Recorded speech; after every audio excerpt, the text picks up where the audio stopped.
नमस्कार दोस्तों। Donald Trump को मिलेगा शांति का नोबेल पुरस्कार। जी हाँ, बिल्कुल सही सुना आपने। क्यों मैं ऐसा कह रहा हूँ?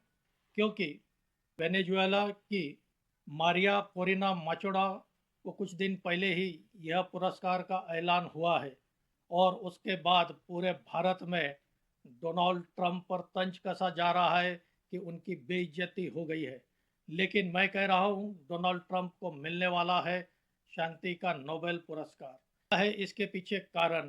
इसके लिए आपसे अनुरोध है, मेरा यह वीडियो आखिर तक देखिए और मेरी यह जानकारी अच्छी लगी हो तो इसे लाइक करें, शेयर करें और मेरे इस चैनल को सब्सक्राइब करें।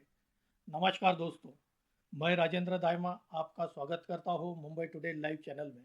नोबेल पुरस्कार दिए जाने की सिस्टम हमें समझनी होगी। इसके लिए किस तरह इसका नॉमिनेशन होता है और कौन इस पुरस्कार का चयन करते हैं, इसकी जानकारी हमें देखनी होगी। नोबेल शांति पुरस्कार यह नॉर्वेजियन की नोबेल कमेटी देती है। यह एक नॉर्वे की संसद यह समिति बनाती है। इसमें 5 सदस्य होते हैं।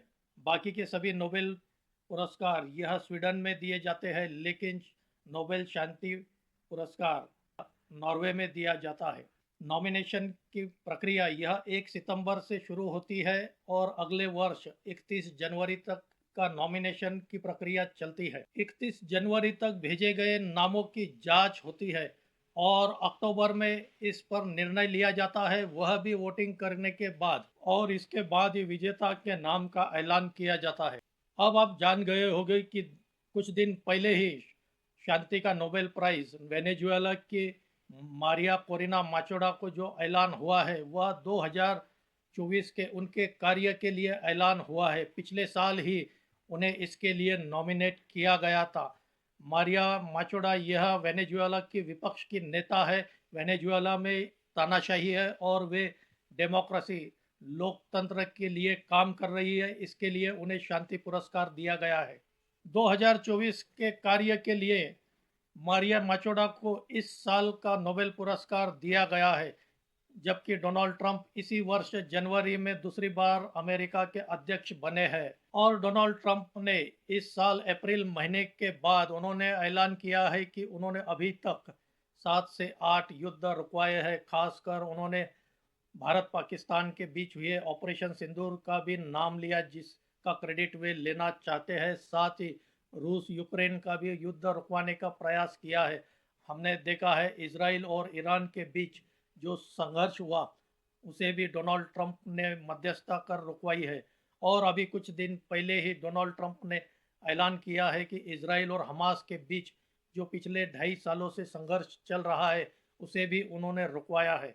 यह सब काम डोनाल्ड ट्रंप ने अप्रैल 2025 के बाद किया है और उसके बाद ही उन्होंने अपनी मंशा जताई है कि उन्हें नोबेल पीस प्राइज मिलना चाहिए, और शायद उनका नाम ओबामा होता तो उन्हें मिल जाता। हालांकि कई लैटिन अमेरिका के राष्ट्राध्यक्षों ने डोनाल्ड ट्रंप को नोबेल पीस प्राइज देने का प्रस्ताव दिया है।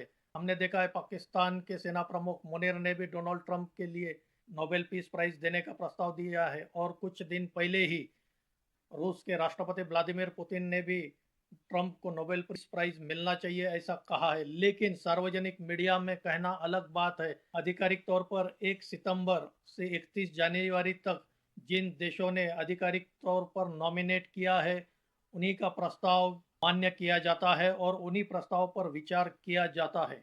हो सकता है डोनाल्ड ट्रंप को 2025 में किए गए शांति प्रयासों के लिए, जिसका कि वे क्रेडिट भी लेते हैं और बताते भी हैं सारी दुनिया को कि 7 से 8 युद्ध उन्होंने रुकवाए हैं, उनका नॉमिनेशन हो सकता है और 2026 का नोबेल पीस प्राइज यह डोनाल्ड ट्रंप को मिल सकता है। वैसे तो डोनाल्ड ट्रंप का कार्यकाल यह 2028 तक है, लेकिन 2025 में किए गए उनके शांति प्रयास, खासकर इसराइल और ईरान के बीच उन्होंने युद्ध रुकवाया है और इसराइल और हमास के बीच भी उन्होंने शांति समझौता करवाया है।